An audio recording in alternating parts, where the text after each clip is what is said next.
Bom dia, irmãos. Paz para vocês. Nesse domingo nós estamos aqui para junto nós cultuarmos ao Senhor. Nós aqui na igreja, no templo, e vocês aí na sua casa. E eu peço a vocês que nesse dia vocês rasguem o seu coração, como diz a palavra do Senhor. Abra o seu coração para aquilo que Deus vai realizar na sua vida nesse dia de hoje. Adore ao Senhor, se entregue para o Senhor, renda-se ao Senhor nesse dia. Esse é o dia que o Senhor fez, por isso nós estamos alegres.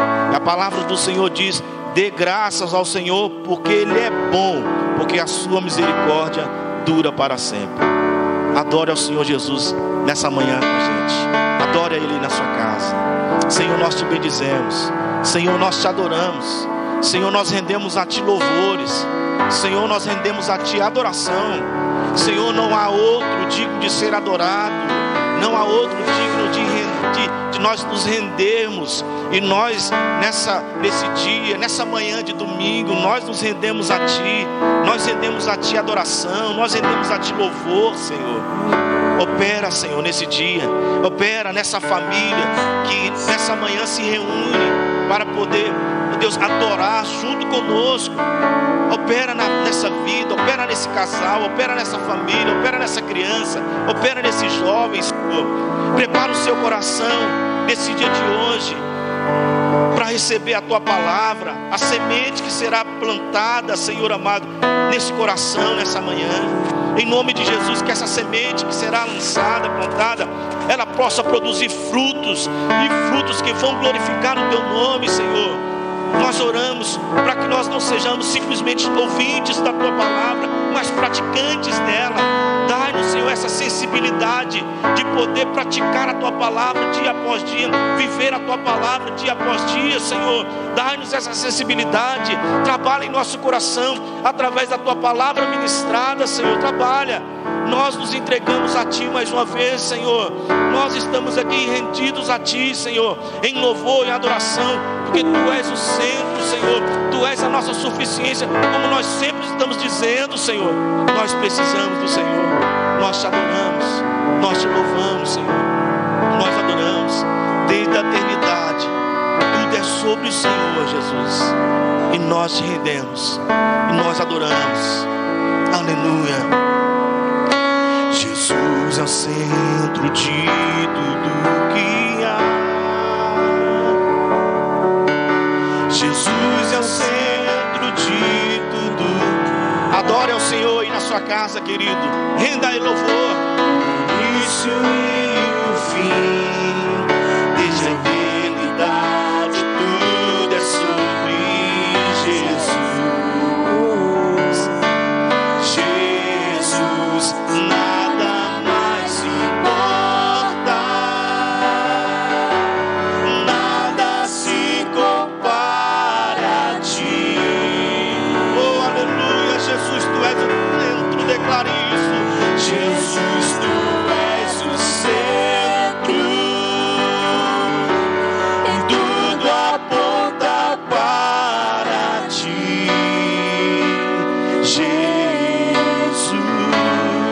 Jesus é o centro do meu ser.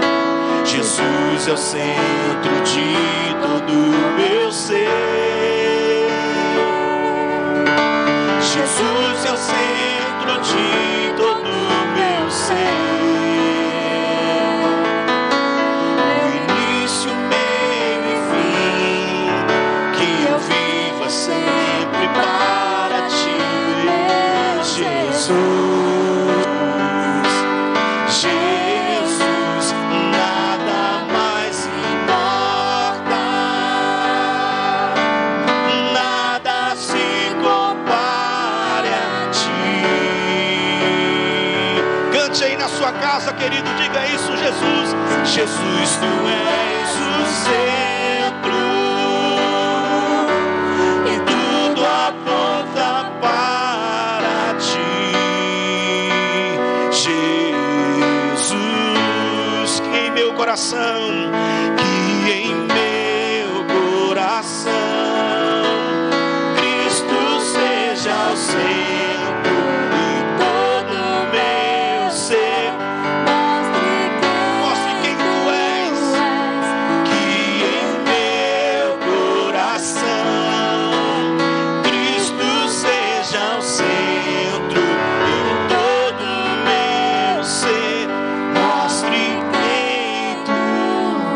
Jesus é o centro da sua igreja. Jesus é o centro de sua igreja. Sua igreja reunida em todos os lugares, em todas as nações. A sua igreja se reúne nesse dia de hoje para adorar. Ele virá. Como igreja vou me encontrar com Jesus. Vou encontrar com Jesus. Nós vamos encontrar com Jesus.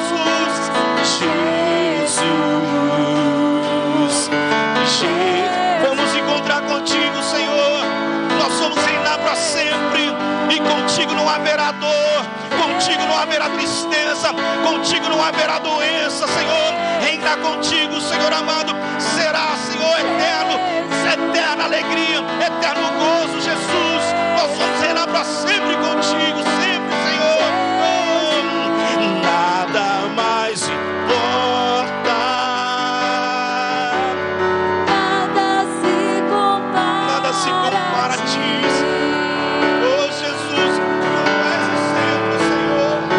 Jesus, tu és o centro, tudo aponta para ti, Jesus. Aleluia, aleluia. Glória a Deus. Dá um abraço aí nesse irmão que está do seu lado aí, ó. No seu filho, na sua esposa, no seu esposo. Vai, dá um abraço. Eu estou vendo, irmão. Dá um abraço nele aí. Isso, fala com ele assim, ó. O Senhor reina no meu lar aqui hoje. O Senhor reina no meu lar. O Senhor reina. E se o Senhor reinar no nosso lar, se o Senhor reinar no nosso lar, vai haver paz, querido. Se o Senhor reinar para sempre no nosso lar, vai haver gozo, alegria. Se o Senhor reinar no nosso lar, nós não vamos importar muito com as notícias ruins que nós estamos ouvindo por aí, não. Porque o Senhor reina. E quando o Senhor reina sobre nosso lar, Ele traz vida para nós. Vida. E vida em abundância. Nós louvamos ao Senhor. Reina sobre o meu ser, reina sobre o meu viver e sobre o meu lar.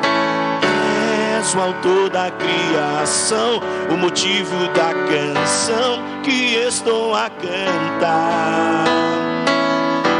És a vida, és a glória, o Cordeiro de Deus Pai, o pão vivo, sangue puro, a estrela da manhã.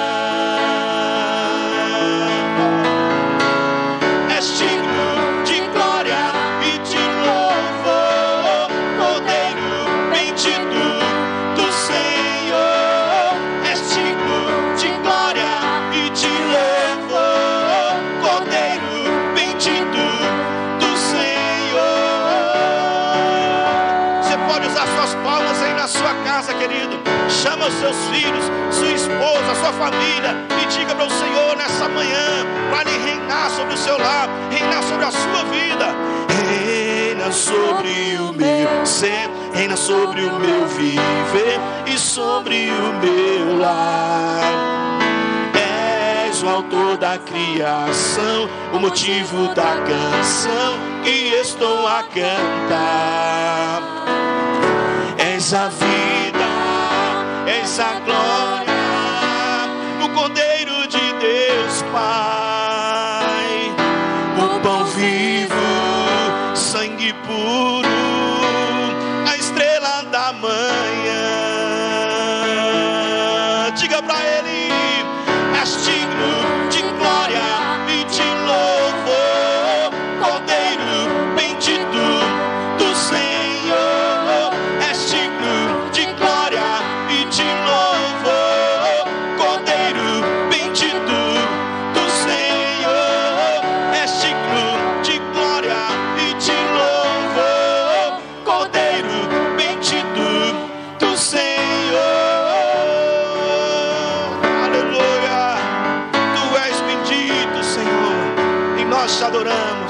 E nós te rendemos louvores. Reina sobre o nosso lar, Senhor. Nós te bendizemos.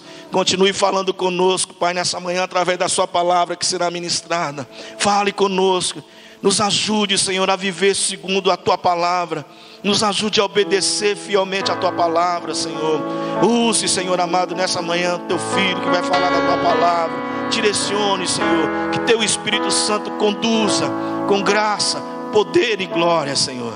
Nós te rendemos louvor e glória nessa manhã, agora e sempre, Senhor. Amém.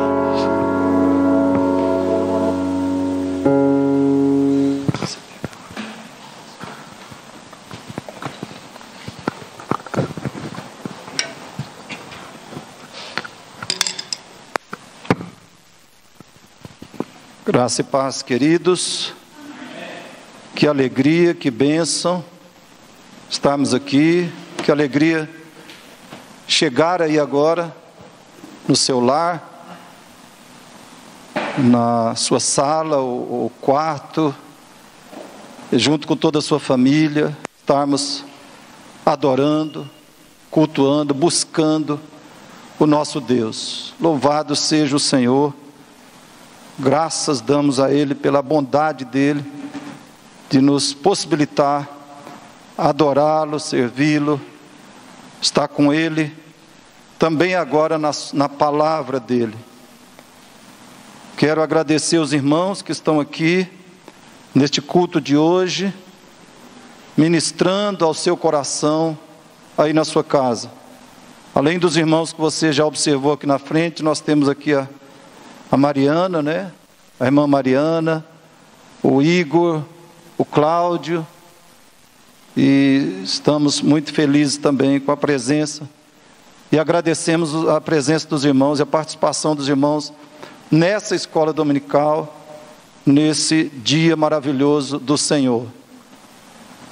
Eu peço que você abra a sua Bíblia no profeta Isaías, capítulo 62, Isaías 62, versículos 6 a 7.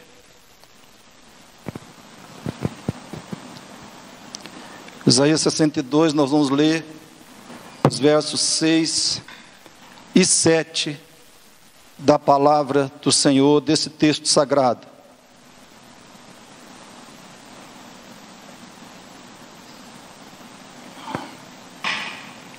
Diz assim o Senhor. Vamos orar antes. Você na sua casa, ore, clame a Deus, que fale ao seu coração. Já começando pelo texto bíblico, Deus já ministre profundamente na sua alma, no seu espírito, e que Ele fale também conosco, que nos edifique, nos abençoe durante a exposição da palavra. Oremos. Pai Celeste, nós te damos graças por mais esse domingo que o Senhor nos dá o privilégio, a honra de estarmos vivos e de meditarmos na palavra do Senhor, de te adorarmos juntos como igreja, Pai, como comunidade reformada aqui na cidade de Montes Claros. Obrigado pelos irmãos, famílias, cada um que está agora reunido, te louvando, e que vai agora adorar o Senhor também por meio do receber, do ouvir com o coração a tua bendita palavra. Nós queremos suplicar, ó Deus, compaixão, misericórdia, graça do Senhor, que sejam derramadas sobre nós agora. Vem ao nosso encontro, Pai, vem com misericórdia, vem com graça, vem com teu grande e infinito amor, vem com a tua infinita bondade, tua infinita misericórdia, e age em nós. Vem com o teu poder irresistível, age, Pai, em nossos corações. Fala conosco, fala, ministra, comunica a tua palavra, tuas verdades, que liberta as nossas vidas. Pela tua palavra nos liberte, nos vivifique, nos edifique, nos transforme na imagem do teu Filho Jesus Cristo. Promova o teu reino agora, pela palavra do Senhor. Capacita esse teu servo e glorifica o nome do Senhor. Deus, eu peço que o Senhor imobilize, neutralize todo espírito maligno, toda operação do diabo, todo poder e operação da carne, toda força deste mundo.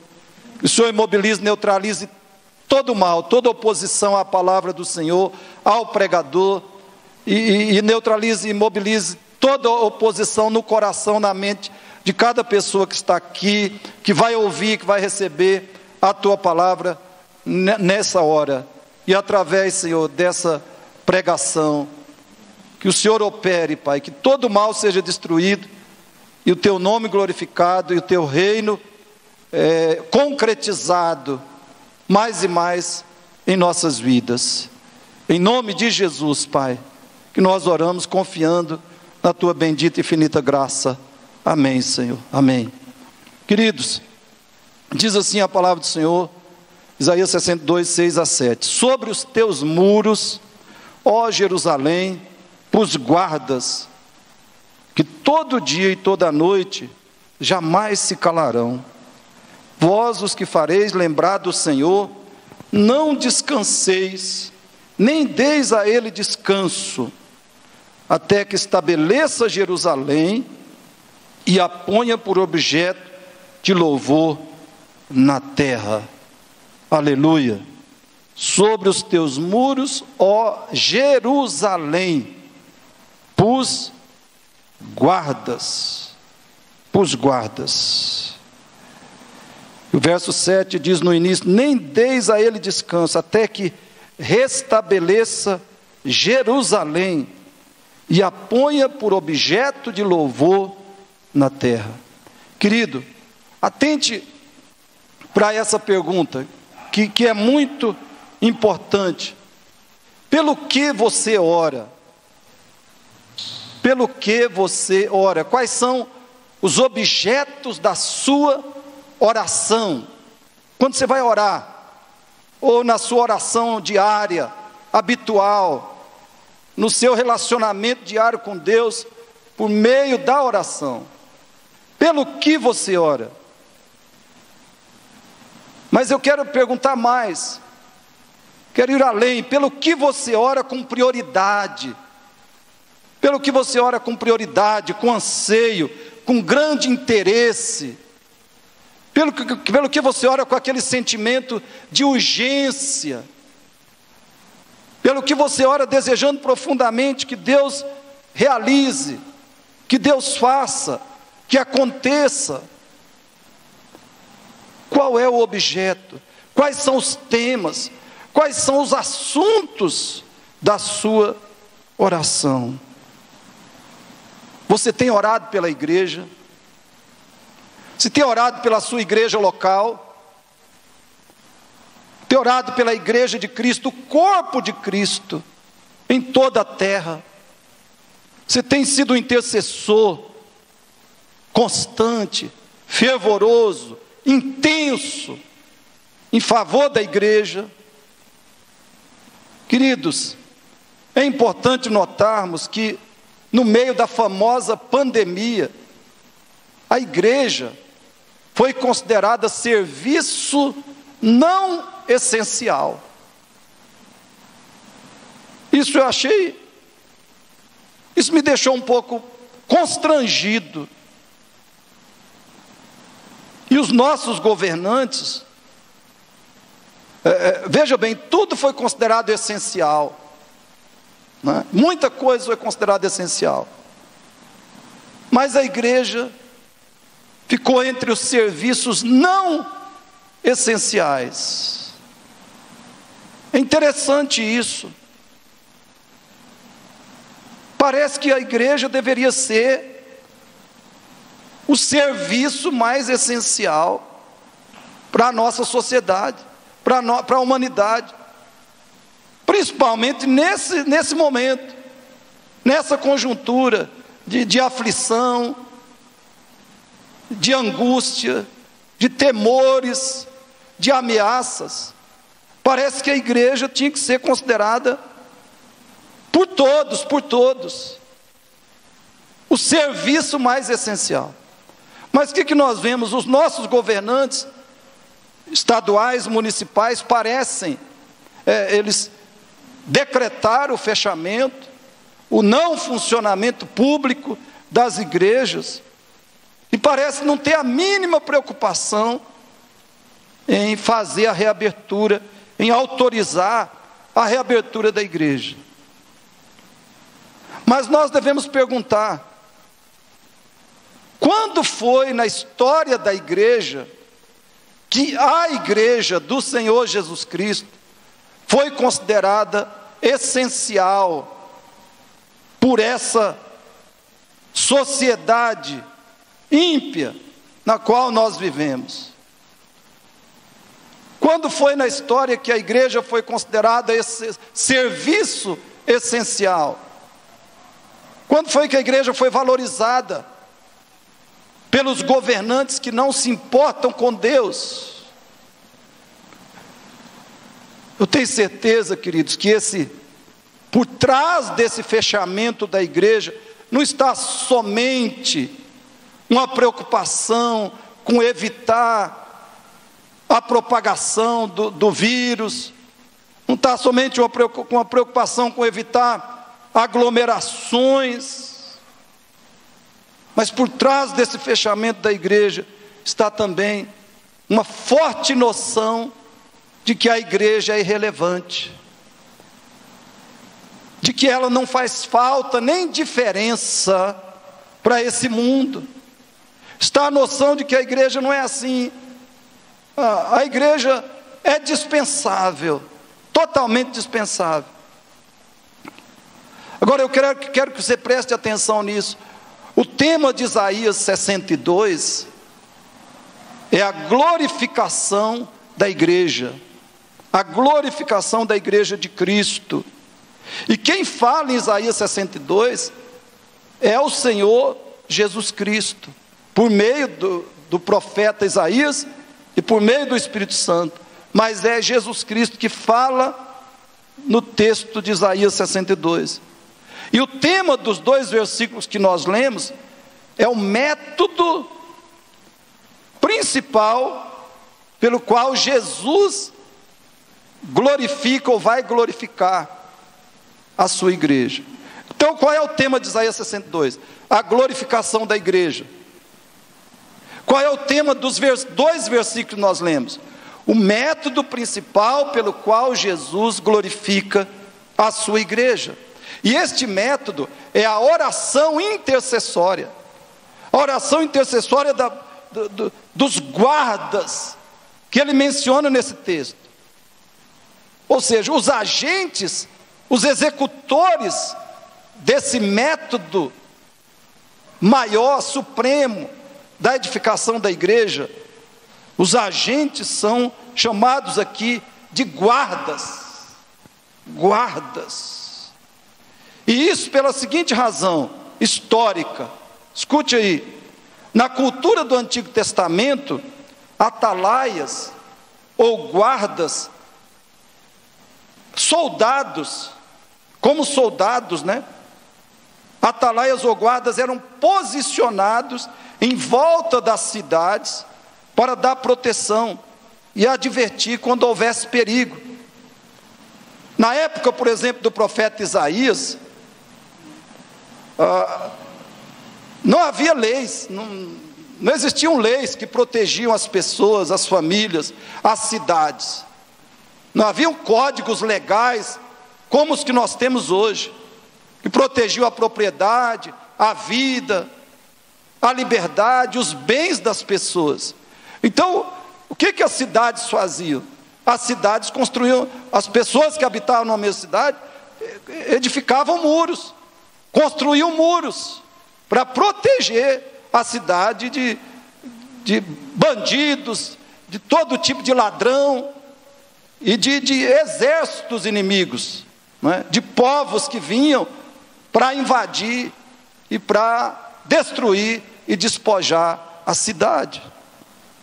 Então se construía muros, e se fazia mais, em cima desses muros, né, colocava-se guardas, soldados, pessoas que estavam ali preparadas para dar proteção à cidade e também para advertir o povo, principalmente as autoridades locais, quando houvesse algum perigo da cidade ser invadida. Aqui nessa passagem, Jesus está espiritualizando essa figura dos guardas. Ele está fazendo uma espiritualização disso. Então, o que Jesus está dizendo? Espiritualmente, Jesus diz que há guardas espirituais. Ele colocou guardas sobre a igreja, guardas espirituais. Espiritualmente falando, esses guardas eram os profetas e os sacerdotes do Velho Testamento. E na Nova Aliança? Na igreja da Nova Aliança, quem são esses guardas? São todos os verdadeiros cristãos. Todos os verdadeiros membros de Cristo. Seguidores, discípulos genuínos de Cristo. O Novo Testamento deixa claro que todos os cristãos são profetas, ou devem agir, viver como profetas de Deus. E todos os cristãos são sacerdotes. Uma doutrina que foi ressuscitada, restaurada na reforma do século XVI. O sacerdócio de todos os santos. E sobre isso você deve ler na Bíblia, Isaías 61, verso 6, você pode ler esses textos, Isaías 61, verso 6, Efésios 6, 18, 1 Pedro 2, 9, Apocalipse 1, 6, Apocalipse 5, 10, e várias outras passagens. Queridos, e qual é a principal arma pela qual esses guardas protegem e aumentam a glória da igreja?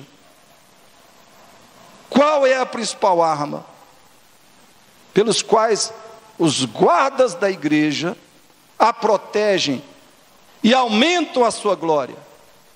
Jesus diz aqui, a oração intercessória. A oração intercessória. Como deve ser a nossa oração em favor da igreja? Em primeiro lugar, deve ser oração incessante. O texto diz, todo dia e toda noite. Todo dia e toda noite. Isso não quer dizer que você tem de passar o dia todo, ou a noite toda orando. Não quer dizer que você tem que ficar cada minuto do dia, cada hora do dia orando.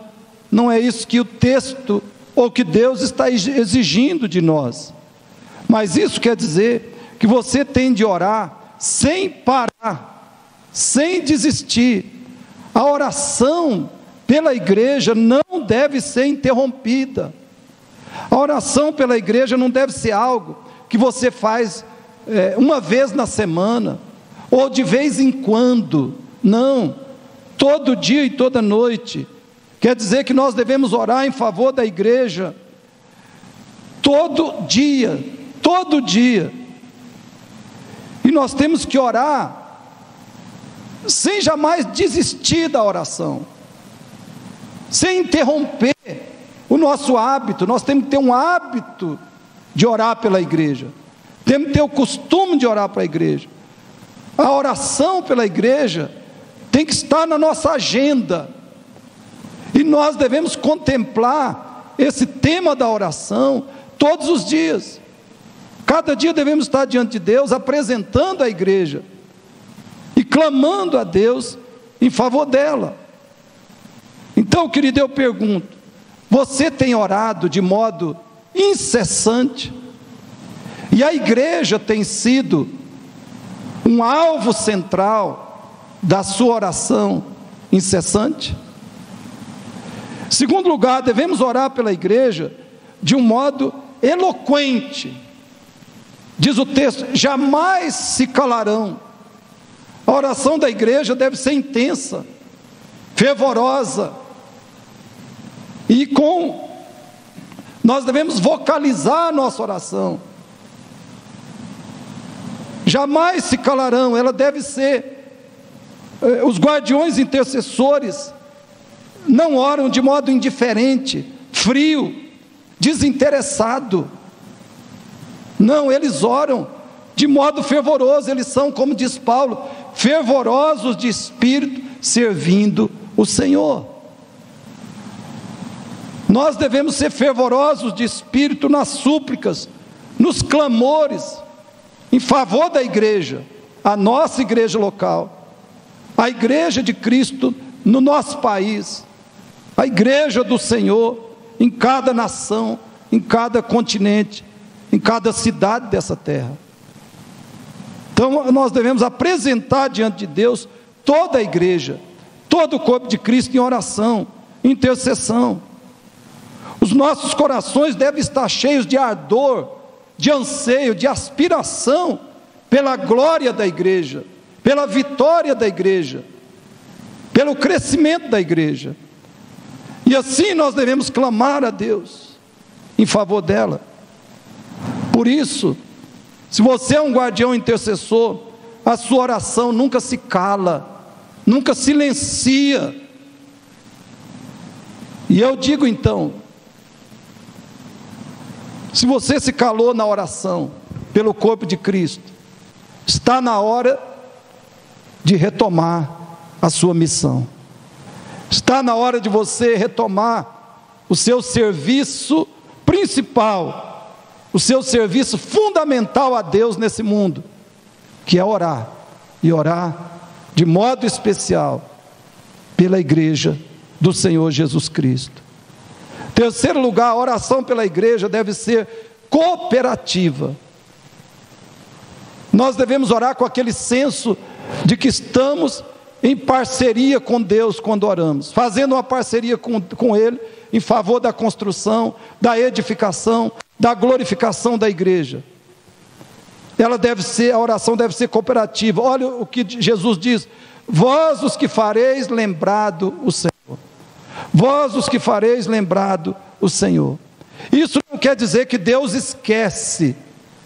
Quer dizer que para executar e concretizar o seu projeto histórico principal, Deus resolveu contar com a nossa participação e cooperação.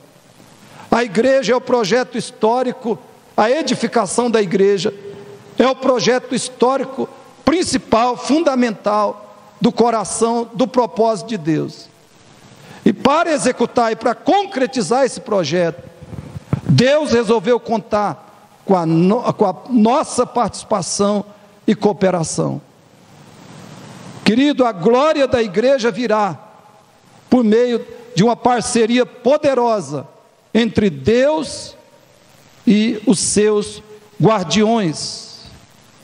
De alguma forma, as nossas orações são um elemento vital na implementação progressiva e final do reino de Deus nessa terra.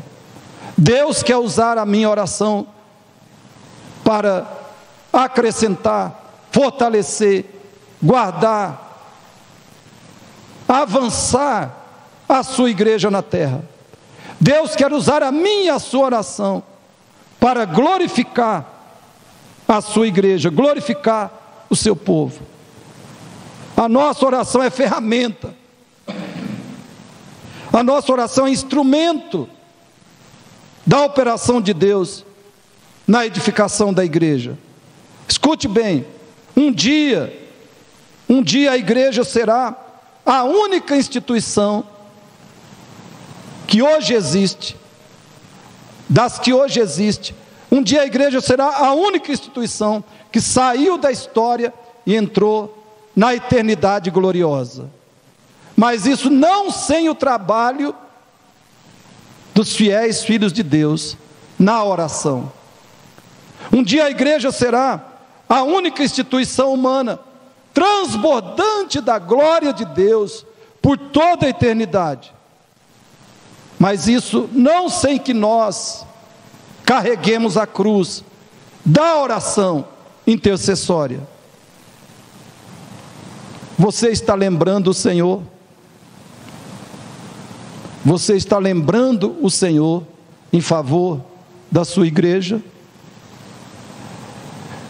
Quarto lugar, como devemos orar pela igreja? Nossa oração deve ser disciplinada disciplinada, ou seja, oração com disciplina, com empenho, com todo o esforço que foi exigido. Devemos orar pela igreja com todo o custo, todo o empenho, toda a energia, todo o esforço que foi exigido. O esforço que nos foi exigido, a energia que nos foi exigida, a dedicação que nos foi exigida para orarmos pela igreja, e isso nós temos que conceder. Isso nós temos que fazer. Oração tem que ser disciplinada. O texto diz: não descanseis. Não descanseis, diz o Senhor. O que isso quer dizer? Quer dizer, queridos, que não há oração verdadeira e eficaz sem um alto grau, ou pelo menos algum grau de autossacrifício e autonegação. Não há oração verdadeira e eficaz sem algum grau de tortura do nosso corpo e da nossa alma. Aliás, foi o próprio Paulo que disse que isso faz parte da própria vida cristã.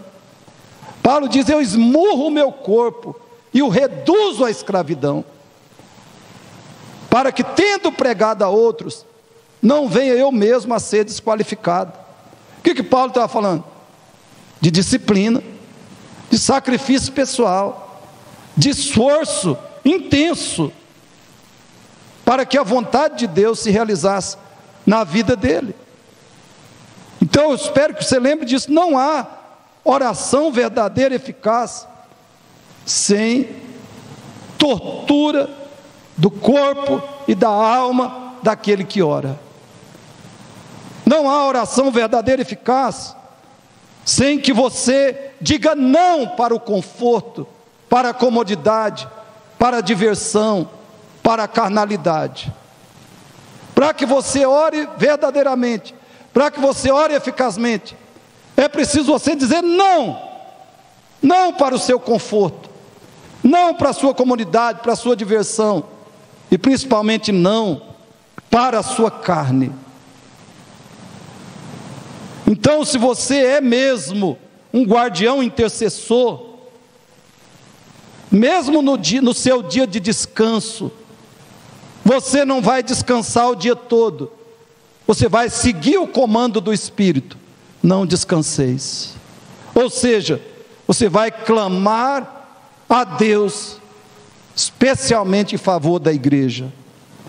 Mesmo no dia que você achar que é um dia para você relaxar, é um dia para você fazer o que der vontade, é um dia para você só exercitar os seus hobbies, praticar os seus hobbies, aquelas coisas que te dão mais satisfação, mais diversão, aquelas coisas que entretêm mais o seu espírito. Mesmo nesse dia de nenhum compromisso, nenhuma responsabilidade, nenhum trabalho obrigatório, mesmo neste dia, você vai separar tempo específico, tempo significativo, para clamar a Deus, em favor de muitas questões talvez, mas uma delas tem que ser a igreja, vai ser a igreja do Senhor Jesus. Em quinto lugar, oração da igreja, além de disciplinada, deve ser urgente. Urgente. O Senhor diz: nem deis a ele descanso. Não deis descanso a Deus. É isso que o texto está falando. Irmãos, o que isso significa?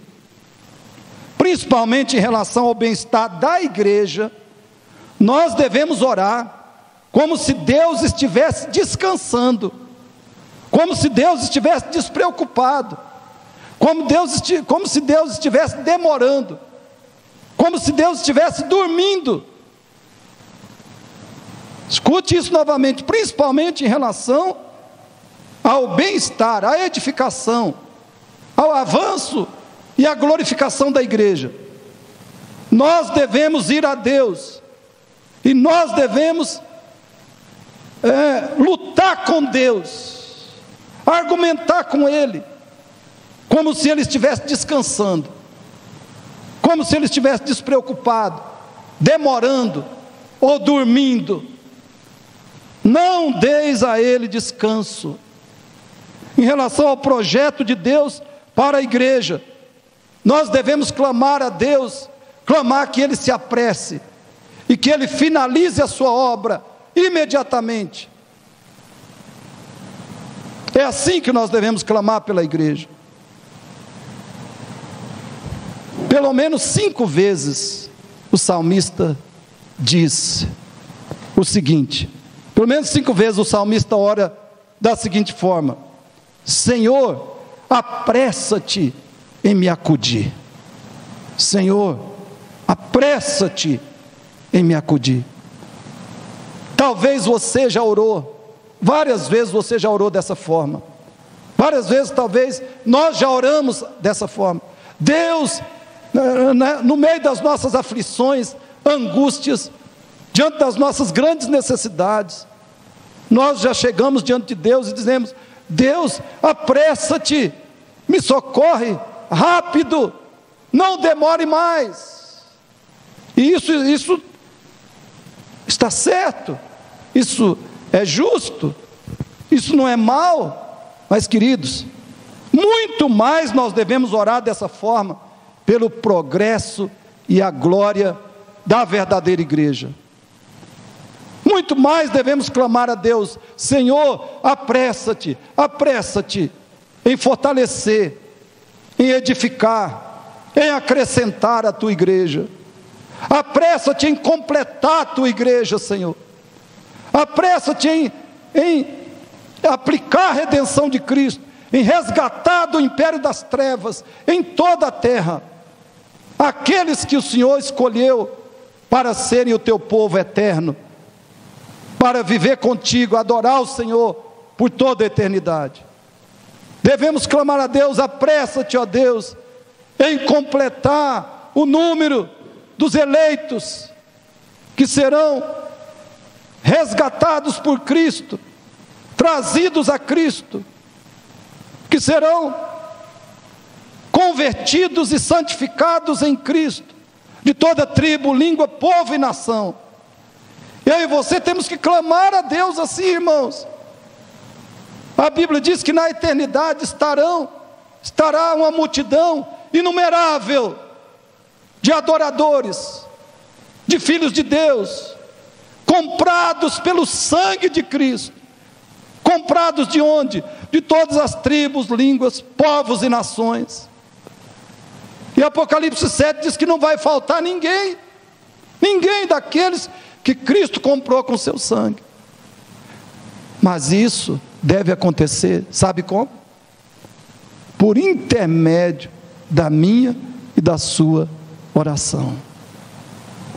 Então nós devemos clamar a Deus: completa a tua igreja, completa a aplicação da redenção nos teus eleitos, completa o número dos salvos que o Senhor já escolheu, o Senhor já decretou desde toda a eternidade.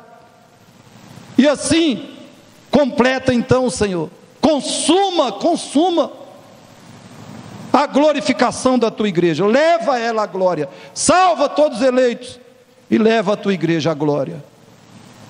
É isso, queridos, que quer dizer essa passagem, quando nós lemos aqui: não deis a Ele descanso. Devemos orar de modo urgente. Em sexto lugar, nós devemos orar pela igreja. A nossa oração deve ser delimitada, bem delimitada, ou seja, bem específica, centrada, focada. O Senhor diz: até que restabeleça Jerusalém. Já acabei, de certa forma, de falar sobre isso, que a oração deve ser delimitada nos eleitos, na regeneração, na redenção deles, na santificação deles, na glorificação da igreja. Nós devemos centrar a nossa oração nisso, até que Ele restabeleça, ou seja, a palavra que poderia ser traduzida também, até que Ele estabeleça Jerusalém, de um modo total, completo, final, absoluto. Assim deve estar a nossa oração delimitada e focada nesse alvo, nesse propósito. E isso aqui, queridos, significa 3 coisas. Escute. Primeiro, nós devemos orar prioritariamente e intensamente por uma reforma doutrinária ou teológica na igreja de hoje. Espero que você entenda isso. Nós, como filhos de Deus, como membros da igreja, do corpo de Cristo, nós devemos orar de modo prioritário e intenso por uma reforma doutrinária ou teológica na igreja de hoje. Ore para que aqueles que se confessam cristãos em nossos dias, ore para que eles descubram a verdade de Deus, descubram a verdade das Escrituras, pela obra do Espírito Santo, em suas mentes e corações. Ore para que eles abandonem as heresias teóricas e práticas, nas quais eles têm vivido. Ore pelos cristãos nominais, os evangélicos nominais. Ore pelos religiosos cristãos, que são não só milhões, são bilhões em toda a terra, religiosos cristãos, mas que não têm Cristo, que não têm redenção, que não têm vida eterna. Ore por uma reforma doutrinária e teológica na chamada igreja, que na igreja visível deste mundo, desta época, para que milhões, até bilhões de pessoas descubram a verdade das Escrituras e abandonem as heresias em que eles vivem, tanto na teoria como na prática. Segundo lugar, como é que deve ser a oração delimitada? Nós devemos orar prioritária e intensamente por um avivamento espiritual da igreja. Devemos orar por uma reforma teológica e doutrinária, devemos orar por um avivamento espiritual da igreja. Estude sobre os avivamentos da história, os verdadeiros avivamentos na história da igreja, e você entenderá o que eu estou falando. Por exemplo, leia o livro Avivamento na África do Sul, do missionário Erlo Stegen, para que você ore eficazmente, para que você ore apaixonadamente por um avivamento, é preciso você ler bastante, ler livros sobre o tema do avivamento. Faça isso, eu espero que você faça. Terceiro, nós devemos orar prioritária e intensamente pela volta de Cristo e a entrada da igreja no novo céu e nova terra. Amém? Nós devemos orar prioritária e intensamente pela volta de Cristo e a entrada da igreja no novo céu e nova terra. Aliás, foi isso que Jesus ensinou.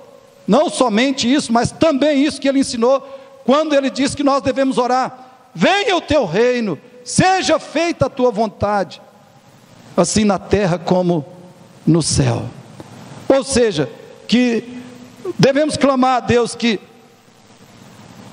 sem demora todo o universo, toda a terra seja somente o reino de Deus e nada mais. É por isso que nós devemos clamar ao nosso Deus. Olha, por exemplo, o que diz 2 Pedro 3, 11 a 13. 2 Pedro 3, 11b a 13 diz assim: o apóstolo Pedro escreve: deveis ser tais como os que vivem em santo procedimento e piedade, esperando e apressando a vinda do dia de Deus, por causa do qual os céus incendiados serão desfeitos e os elementos abrasados se derreterão. Mas olha o que vem depois: nós, porém, segundo a sua promessa, esperamos novos céus e nova terra, nos quais habita justiça. Querido, o que eu e você devemos fazer? O que esse texto está falando? pelo que Deus nos manda orar, para que brevemente, rapidamente, sem demora, todo o mal desse universo seja removido, seja destruído, seja extinto, que todo o mal que assola esse universo seja retirado, apagado, extinto. Devemos orar para que o mais rápido possível a única humanidade que exista nesse universo seja a igreja de Cristo. Que Deus extermine, que Deus remova da terra, que Deus remova da história, que Deus remova a humanidade ímpia, perversa, que vive odiando a Deus, blasfemando contra Deus, e que em breve a única humanidade existente nessa terra, nesse mundo, nesse universo, seja a igreja remida, lavada pelo sangue de Jesus Cristo. E se você acha que nós não devemos orar para que Deus acabe com a humanidade perversa, venha para os cultos, em breve, que nós estaremos fazendo aqui a exposição do livro de Apocalipse. Mas você já pode estar estudando esse livro, antes que comece essas exposições que nós faremos aqui. Ore a Deus, para que venha novo céu, nova terra. Ele destrua esse mundo como ele é hoje, amaldiçoado. Clame a Deus para que Deus, sem demora, destrua a maldição, remova, extermine, aniquile toda a maldição do céu e da terra, extermine toda a humanidade maligna, e que seja glorificada, seja transbordante de glória a sua igreja, o seu povo, redimido pelo sangue de Jesus Cristo. Nós devemos orar por isso, queridos, orar de todo o nosso coração. E sabe por que nós não oramos pela glorificação imediata da igreja? Porque nós amamos este mundo, nós idolatramos este mundo, nós idolatramos a presente vida, idolatramos as coisas, as pessoas, as experiências desse mundo caído, desse mundo mau. E é por isso que o nosso coração fica frio, fica apático, desinteressado em relação a clamar a Deus, para que venha logo o seu reino absoluto, o seu reino pleno neste mundo, neste universo. Então entenda esse pecado, confesse esse pecado a Deus.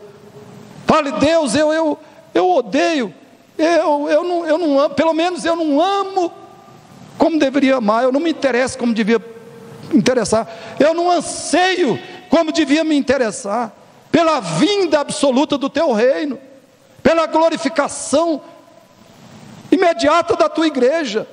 Eu não amo isso, Senhor. Se arrependa desse pecado, querido, confesse esse pecado a Deus, e comece a orar.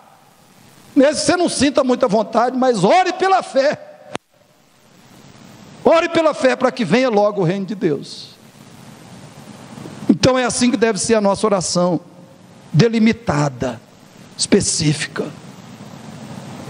Porque a reforma doutrinária e teológica da igreja, chamada igreja visível nesses dias, que aqueles que são de Cristo, nessa igreja visível, nessa igreja falsa, encontrem a verdade, sejam salvos, sejam convertidos, enquanto há tempo, né? Segundo, orar por um avivamento espiritual da igreja, o derramar do Espírito abundante, amplo, profundo, em todo o corpo de Cristo nesses dias. E terceiro, orar para que Cristo volte logo e crie imediatamente o novo céu e nova terra. E por último, como é que eu e você, devemos orar pela igreja? A nossa oração deve ser ambiciosa, coisa que nós já descrevemos, né? Mas aqui eu quero falar especificamente disso.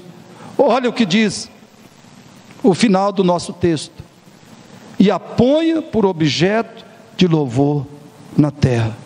E a ponha por objeto de louvor na terra.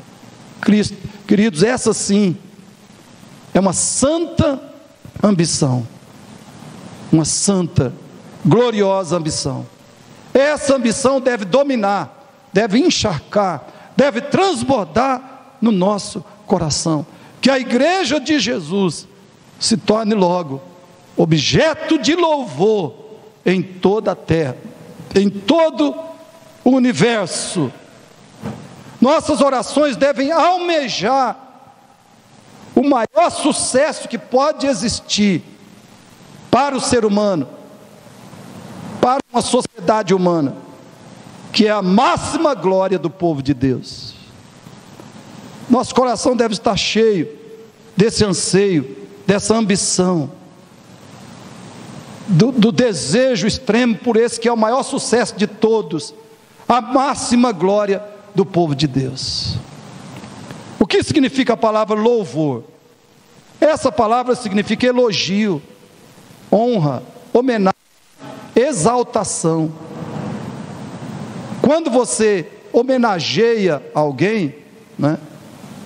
Quando você faz elogios à sua esposa, ao seu filho, aos seus pais, a algum irmão em Cristo, você está louvando esse irmão, você o está louvando, mas não no sentido de adoração, não no sentido de colocar aquela pessoa, atribuir àquela pessoa um status de divindade, não no sentido de prestar culto a ela. Mas a palavra louvor significa isso também: elogio, homenagem, exaltação de alguém com palavras justas, verdadeiras. Irmãos, aqui então eu quero dizer duas coisas muito importantes com relação a essa questão de louvor, a igreja ser objeto de louvor na terra. Em primeiro lugar, preste atenção: chegará o dia em que a verdadeira igreja será o único serviço essencial em toda a terra. Amém? Chegará o dia em que a verdadeira igreja será o único serviço essencial em toda a terra, e também por isso ela será a única instituição elogiada, admirada, homenageada por todos os santos e anjos nesse universo. A igreja será um dia a única instituição humana que será elogiada, admirada, homenageada, exaltada pela própria Trindade Santa, pelos séculos dos séculos. Ela vai ser objeto de louvor na terra, louvor da parte do próprio Deus. Ela vai ser objeto de admiração, de elogio, de homenagens, de exaltação do próprio Deus. Em segundo lugar, chegará o dia em que o corpo de Cristo, a igreja de Jesus, será motivo somente de adoração a Deus, de culto a Deus, por todos os santos e anjos. Hoje a igreja é motivo de quê para Deus? Hoje a igreja é motivo de vergonha para Deus. Muitas vezes ela é motivo de vergonha para Deus. Hoje, muitas vezes, a igreja ainda envergonha Cristo. Cristãos verdadeiros ainda envergonham Jesus. Hoje a igreja tem sido, muitas vezes, ela tem sido motivo de tristeza para Deus, motivo de ofensa a Deus. Ela tem sido motivo de Deus ser desacreditado e desprezado pelos ímpios. Mas graças e glórias ao próprio Deus, pela graça do próprio Deus, a igreja vai se tornar somente, exclusivamente, motivo, razão de louvor, de adoração, de exaltação ao Senhor, por parte de todos os santos e de todos os anjos. Hoje, os anjos, durante essa história, os anjos observam a igreja, eles observam a igreja, os santos anjos, e eu tenho certeza que eles se entristecem,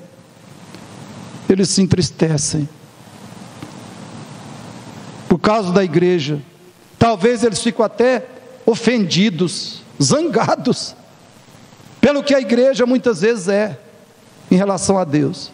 Mas vai chegar o dia que os anjos só vão sentir alegria, e vão ser movidos a intenso louvor, intensa adoração a Deus, por causa da igreja, por causa da glória da igreja. Louvado seja Deus. E aqui, queridos, eu quero responder duas perguntas muito importantes. Por que a igreja é considerada, hoje em dia, serviço não essencial para a nossa sociedade? Por que o mundo passa a mensagem de que a igreja não faz qualquer falta ou diferença para ele? Eu daria 3 respostas a essas perguntas. Primeiro, naturalmente, essa geração pervertida e corrupta, como diz Paulo, despreza, odeia a igreja. É natural isso, pelo que eles são, pelo que é essa humanidade rebelde, inimiga de Deus, que tem ódio por Deus, pela verdade de Deus.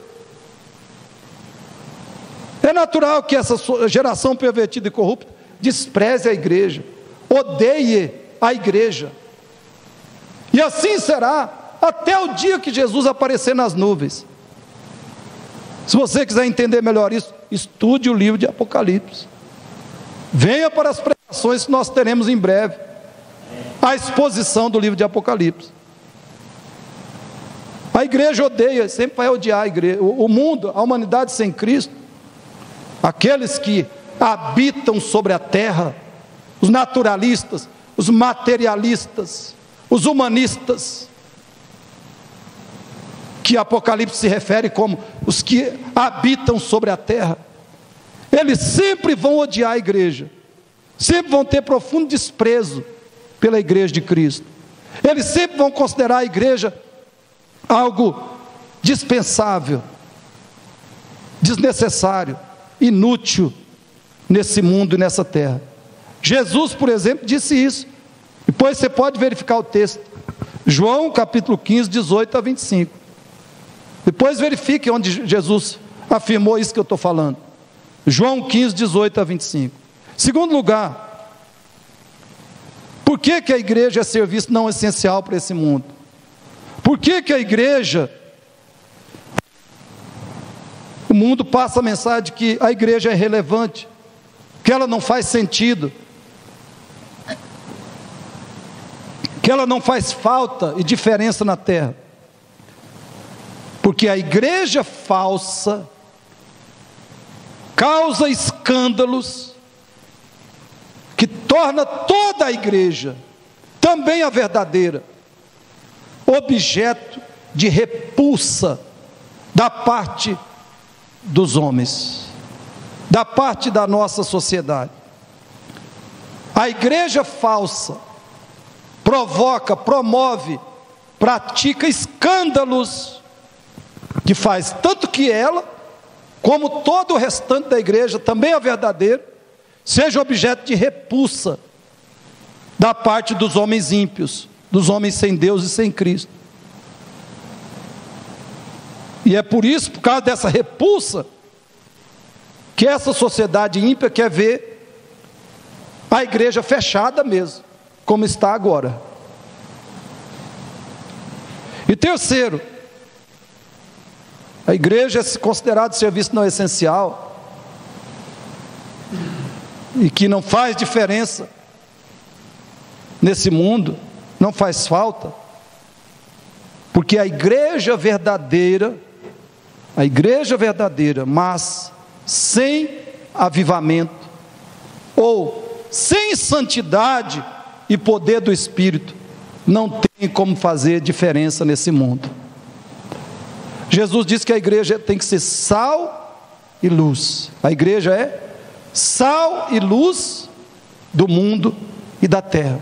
Mas uma igreja sem poder, sem santidade e poder do Espírito, uma igreja sem avivamento, mesmo que seja verdadeira, não pode fazer diferença, grande diferença nessa terra. Portanto, queridos, o nosso principal chamado é para clamarmos a Deus, clamarmos em favor da igreja. Nosso principal chamado é clamar que a igreja falsa desapareça logo deste mundo, seja removida logo desse universo, e para que a igreja verdadeira resplandeça, gloriosa e eternamente, como nós lemos no próprio livro de Isaías: resplandeça, venha a tua luz. Então lembre disso, nós devemos clamar a Deus que a igreja falsa desapareça, e que não demore, e que a igreja verdadeira resplandeça, gloriosa e eternamente. Concluindo, queridos, eu quero te perguntar: você atenderá esse chamado? Você atenderá o chamado para ser um guardião intercessor? Você se compromete agora, a ser um guardião intercessor? Se você não tem sido isso até hoje, talvez você resista a esse chamado pela seguinte razão: um guardião da igreja tem que ser um participante espiritual da igreja, ou seja, tem que ser alguém convertido, verdadeiramente convertido a Cristo, tem que ser alguém verdadeiramente salvo por Cristo. Talvez eu peço que você reflita, analise essa pergunta, peço que você medite sobre essa pergunta. Por que talvez você está aí resistindo a ser um guardião intercessor pela igreja? Talvez a razão seja essa: que um guardião da igreja tem que ser participante espiritual dela, tem que ser convertido a Cristo, tem que ser salvo por Cristo. Então eu pergunto: você já se converteu a Cristo? O seu coração está nele? Seu coração está na igreja? Seu coração está na eternidade? Ou está nesse mundo? Eu espero então, em nome de Jesus Cristo, eu te convido, eu até te rogo em nome de Jesus, querido, que se você ainda não tem convicção de arrependimento verdadeiro e de confiança, fé somente em Cristo, para ser um membro da igreja, um membro espiritual da igreja, e para ser um guardião intercessor, se você não tem convicção da sua conversão a Cristo, que você se entregue a Ele nessa manhã, se entregue a Ele nesse dia, se arrependa dos seus pecados e creia. Olha o que Jesus fez por você, olha o que Ele fez. Você não pode fazer nada para ser salvo, para ser perdoado, aceito por Deus, justificado. Você não pode fazer nada para ser amado por Deus. Não. Cristo já fez tudo. E agora o que Deus diz? Qual é o chamado de Deus para você? Arrependa-se dos seus pecados, creia no Senhor Jesus, e você será salvo. Por que isso? Porque somente Cristo se encarnou Cristo veio a este mundo e se encarnou para te dar a salvação. Nenhum outro ser humano que nasceu, que veio a essa terra e nasceu nesse mundo, podia te salvar. Nenhum outro podia te salvar. Ou seja, ninguém veio a existir nessa terra, além de Cristo, para salvar o pecador. Somente a encarnação de Cristo.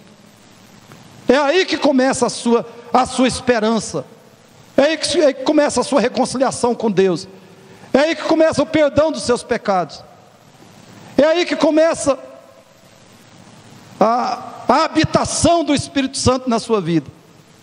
É aí que começa a sua garantia de que um dia vai sair deste mundo e ser glorificado com o povo de Deus, entrar na glória eterna do povo de Deus. A encarnação de Jesus Cristo. É aí que começa a sua redenção, a sua esperança, a sua salvação.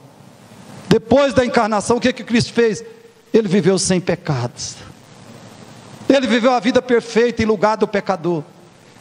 Você, ninguém podia nos salvar, perdoar nossos pecados e nos levar para o céu, para a eternidade com Deus, porque todos somos pecadores.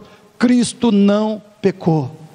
Ele viveu sem nenhum pecado, vida justa, santa, em lugar dos pecadores. E terceiro, Cristo na cruz, ele foi até a cruz e ele sofreu ali a condenação, o castigo dos pecadores, o castigo, maldição de Deus que eu e você merecíamos por toda a eternidade no inferno.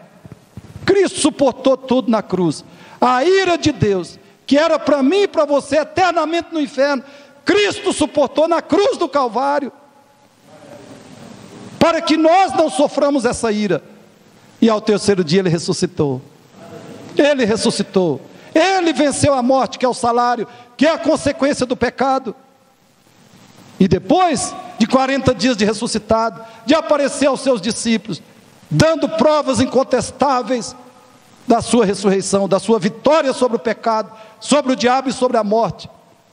Depois de dar essas provas incontestáveis, ele subiu aos céus. Isso se chama ascensão. Ele foi para os céus.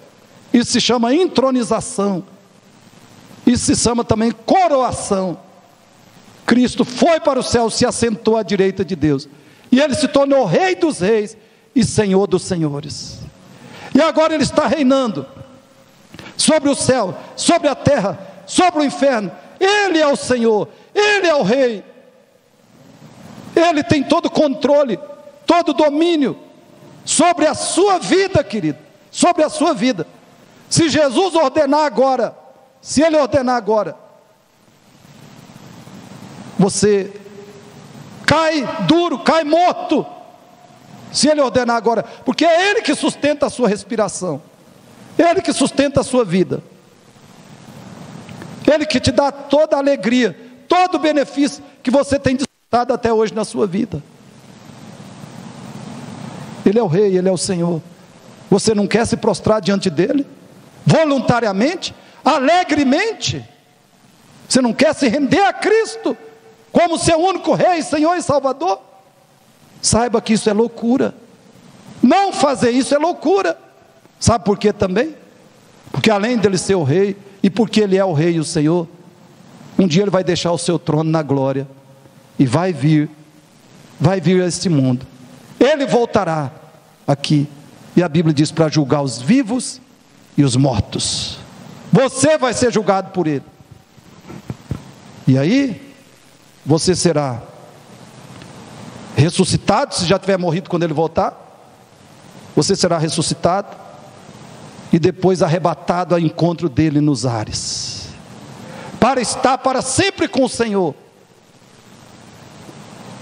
Mas se você não for um discípulo dele, um servo dele, um redimido dele, se você não for um membro dessa igreja que vai ser glorificada com ele no novo céu e nova terra, sabe o que vai acontecer? Ele vai te julgar, te declarar condenado diante do trono branco, vai te declarar condenado e vai te lançar no lago de fogo e enxofre. Mas o seu destino pode ser outro. Pode ser,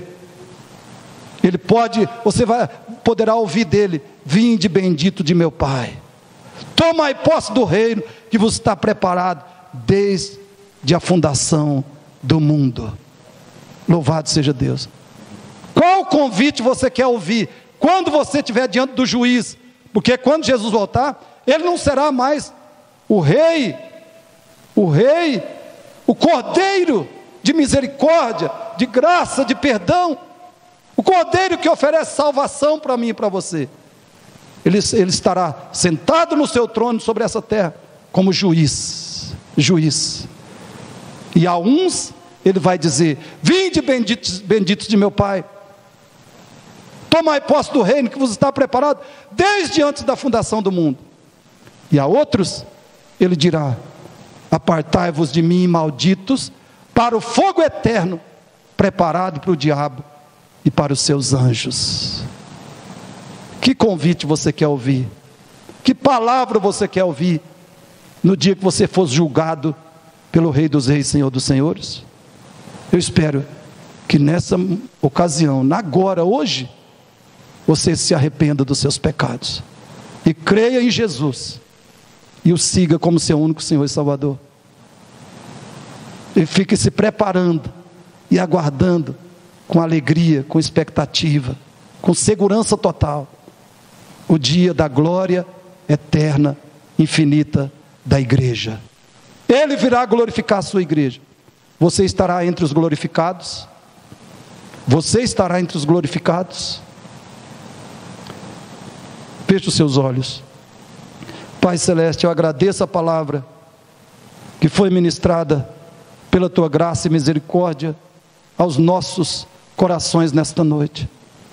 Eu peço, Pai, que o Senhor edifique, santifique, vivifique, fortaleça, restaure, revigore a Tua igreja, aqueles que já são de Cristo, por meio da palavra que foi ministrada. Que eles sejam encorajados, confortados, fortalecidos, renovados, santificados, libertados, curados. Que eles sejam, meu Deus, revestidos da Tua alegria, paz e da toda esperança do Espírito Santo. E que todos, Pai, da Tua igreja, cada dia mais vivam em santo procedimento e piedade, aguardando a vinda do Senhor, aguardando a glória da igreja. E que todos também da Tua igreja hoje sejam guardiões intercessores, todos atendam o chamado da Tua palavra, para esse que é o maior serviço, a parte mais fundamental da missão da igreja, que é sermos intercessores, para que venha o Teu reino, e a Tua Jerusalém seja glorificada o mais breve possível, Senhor. Faz-nos guardiões intercessores.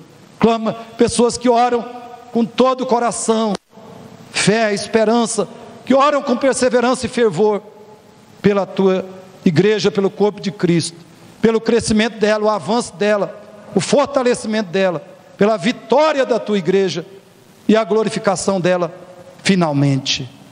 Faz que assim atendamos o chamado da Tua palavra.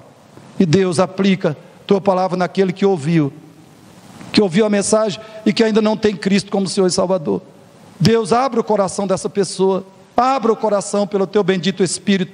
Faz a pessoa, aquele que precisa de salvação em Cristo nesse momento, faz que ele creia, que ele confie em Jesus somente, só no que Cristo é e fez por ele.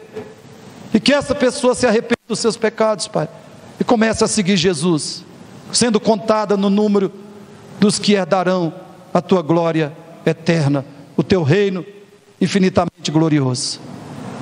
Aplica a redenção, salva o pecador neste momento, pela palavra que foi ministrada. Em nome de Jesus, eu oro por todos que ouviram e que ouvirão essa mensagem. Em nome de Jesus eu intercedo, eu clamo por eles. Abençoa cada um, espiritualmente e em todos os sentidos, Pai. Em nome e para a glória de Jesus. E agora, queridos, que a graça infinita do nosso Pai Celestial, o amor de Jesus e a comunhão, toda a consolação e paz do Espírito Santo, seja com todos vós, com todo o povo de Deus espalhado pela terra, agora e pelos séculos dos séculos. Amém, amém, amém. Deus abençoe, amado.